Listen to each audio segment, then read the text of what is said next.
Lah nek kowe ngitung menangi Nabi Ba'da Fatih Mekah berarti Nabi zaman ning gone Mekah ora sukses ya. Padahal dasar-dasar agama diciptakan beliau zaman teng Mekah. Berarti kedaran Nabi-Nabi Yahya Nabi gak sukses, mergo matine terbunuh. Lah nek kowe nganggo kriteria iku banyak Nabi yang gagal. Nggih to, rata-rata Nabi ku gak happy ending, rata-rata kalah mereka. Nganti kabudut itu ya ora di pengaruh. Rata-rata Nabi nganti kabudut itu sukses ta ora?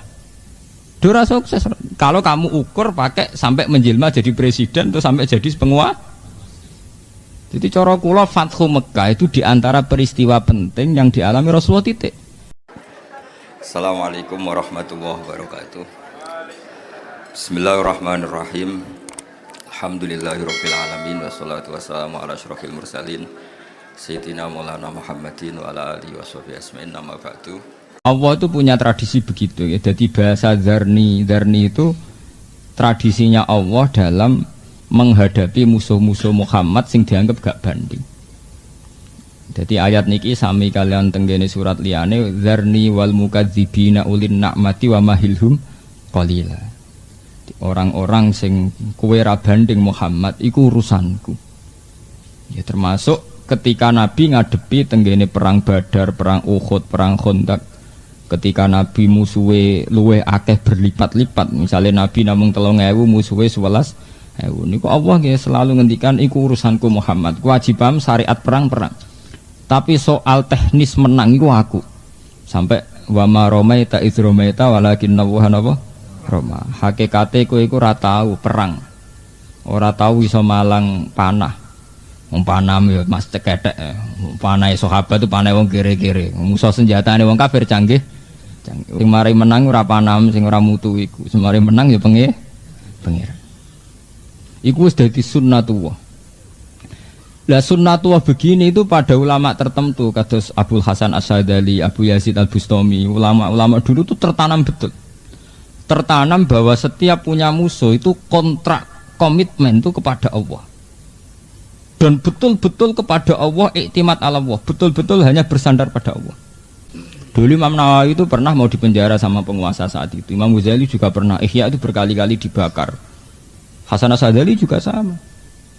Tapi mereka orang-orang yang benar-benar iktibar sama zaman Rasulullah ngadepi tokoh-tokoh Quraisy. Gini ketika ndak banding, nggih Zarni wa man khalaqtu napa? Mereka bisa sendiri dengan Allah. Bisa nyaman iktimat ala Allah. Sehingga ya kayak itu tadi, kayak lafaz-lafaz di Hizb Nasr itu. Dengan segala keperkasaan musuh, beliau hanya nikmati maca wiridan Hizb Nasr. Zaman Imam Ghazali ya Hizbul Ghazali. Imam Nawawi juga punya Hizbun Nawawi. Itu bukan nilai hizibnya, nilai iktimat ala Allah, tawakal ala Allah. Lah kalau sekarang kan enggak. Kita ini ngadepi musuh sing tidak religius, kita sendiri terlibat, ikut tertarik tidak religius. Ya gue sing akhirnya tauhid kita juga tercerabut. Misalnya sampean di musuh wong sugih, piye carane ngalahno wong sugih? Aku kudu kancaran wong sugih, berarti kan keiktimat ke makhluk. Itu masalah-masalah klasik. Ya itu tadi kita memang harus selalu iktimat ala Allah. Ini penting kula aturaken teng mriki karena saat kita pakai teori rasional, pakai akal, iku kowe kalah. Mergo semenjak dulu mulai Nabi Ibrahim sampai Nabi Muhammad gak ada nabi yang menang ning musuh mergo nganggo teori akal iki mboten. Semulai riyen itarsalna alihim riha wa junudalam taruha maromaita idromaita walakin nawaha selalu melibatkan kekuatan alam, kekuatan Tuhan. Karena hitung-hitungan akal mesti kalah. Wong jumlahe musuh ya ora banding. Jumlah pengaruh nggih mboten banding.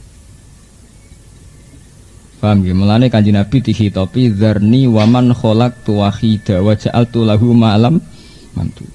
Musuh iku duwe dhuwit sing akeh malam mamduda. Wa bani nasuda duwe pengaruh ning anak-anak sing kuat-kuat. Wa mahattu lahu tamhida, dia hartanya meluas kemana-mana. Akhirnya teori kemenangan sekarang, perasaan umat Islam, terutama Islam politikus, itu mempolitisir masalah menang dan kalah. Kita dipolitisir, umat Islam tertindas karena nggak pegang cambuk kekuasaan. Umat Islam dihina karena nggak pegang otoritas kekuasaan. Itu teori mereka. Sebetulnya dalam teori Tuhan, selama kita tidak melakukan kemusyrikan, selama kita masih baik-baik saja, suka sholat, suka kebenaran, suka Quran, ya itu menang. Tapi kita akan sering pakai ukuran kemenangan tuh kalau jago kita bupati, kalau jago kita DPR. Nah, presidennya kiai, ngerasa menang, bareng dilengserno ngerasa kalah. Nah, itu kan logika politik.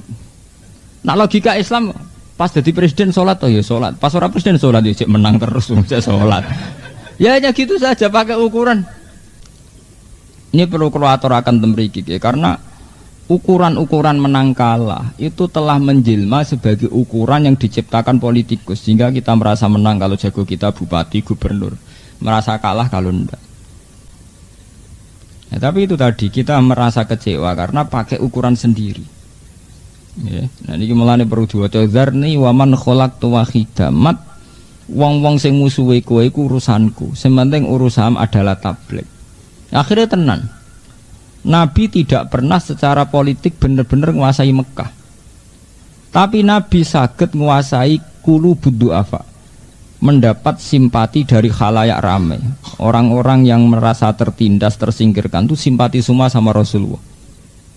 Sehingga Nabi saat itu sudah merasa menang. Nabi saat itu sudah merasa menang karena para tokoh-tokoh, para du'afa, para mustadafin sudah simpati sama beliau. Lah ketika mereka simpati mbek Nabi ora dijak liya nggih kecuali disak sujud ning gone Allah. Gini ku sing disebut ning gone Quran di bulan Bali ini fafirru ilallah wa man ahsanu qalam mimman da'an ilallah. Ketika mereka sudah loyal sama Nabi, Nabi sebagai Nabi ngetokno Nabi ini gini ku wa man ahsanu qalam mimman da'an ilallah. Terus diajak ilallah, diajak menuju Tuhan. Lho ini perlu kula terangkan mriki. Ya sudah diajak ke Allah saja, itu saja titik. Nah, tapi kemudian ada ilmu yang saya tidak sependapat. Kemudian kemenangan orang Islam ditanggali setelah Nabi Fathu Mekah. Ini kula mboten sependapat. Akhirnya wong Islam saiki terutama banyak tokoh-tokoh politik yang membuat sistem kemenangan adalah sausé nalokno lawan, yaiku tanggal kemenangan wong Islam dihitung ba'da fathi Mekah. Di mana digambarkan Nabi secara de facto itu presiden Medina, presiden Mekah, dan digambarkan orang kafir azillah sudah hina semua. Ya akhirnya itu tadi cara kula itu salah. Kemenangan seorang nabi adalah keberhasilan menciptakan Islam atau membumikan Islam di bumi. Cara bahasa saya ini mempopulerkan Islam, bukan diukur zaman Nabi Fathu Mekah. Cara kula Nabi Fathu Mekah, orang Fathu Mekah itu menang ketika Nabi berhasil nyolatno wong, Nabi berhasil mentauhidno wong wis menang. Cek secara politik menang, cek kalah. Lah nek kowe ngitung menangi Nabi ba'da Fathu Mekah berarti Nabi zaman ning gone Mekah ora sukses ya.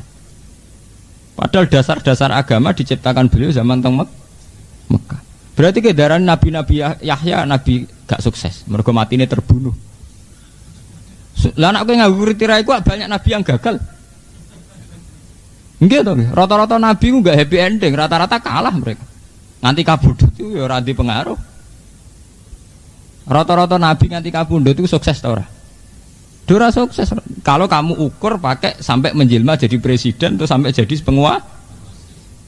Jadi cara kula Fathu Mekah itu diantara peristiwa penting yang dialami Rasulullah titik. Tapi jangan pernah itu kamu anggap ukuran bahwa Nabi sukses setelah menguasai Mekah. Mergo nak ukuran ini kamu ciptakan, nanti kowe ngukur kiai sukses nek dadi DPR atau jadi bupati, mergo dianggap diotori. Kiai sukses adalah kiai yang hidupnya itu da'a ilallah, dia sendiri amila sholihah wa qala innani minal sudah cara Quran orang sukses adalah orang terbaik, waman ahsanu qolan orang terbaik adalah da'a ilallah, sing di mental tabligh da'a ilallah. Selain da'a ilallah ngajak-ngajak ning Allah, dia sendiri berperilaku baik wa amila sholihah. Wa qala innani minal muslimin, dan dia orang yang Islamnya baik, berserah diri. Titik. Matur nuwun ngapunten ingkang kathah. Assalamualaikum warahmatullahi wabarakatuh.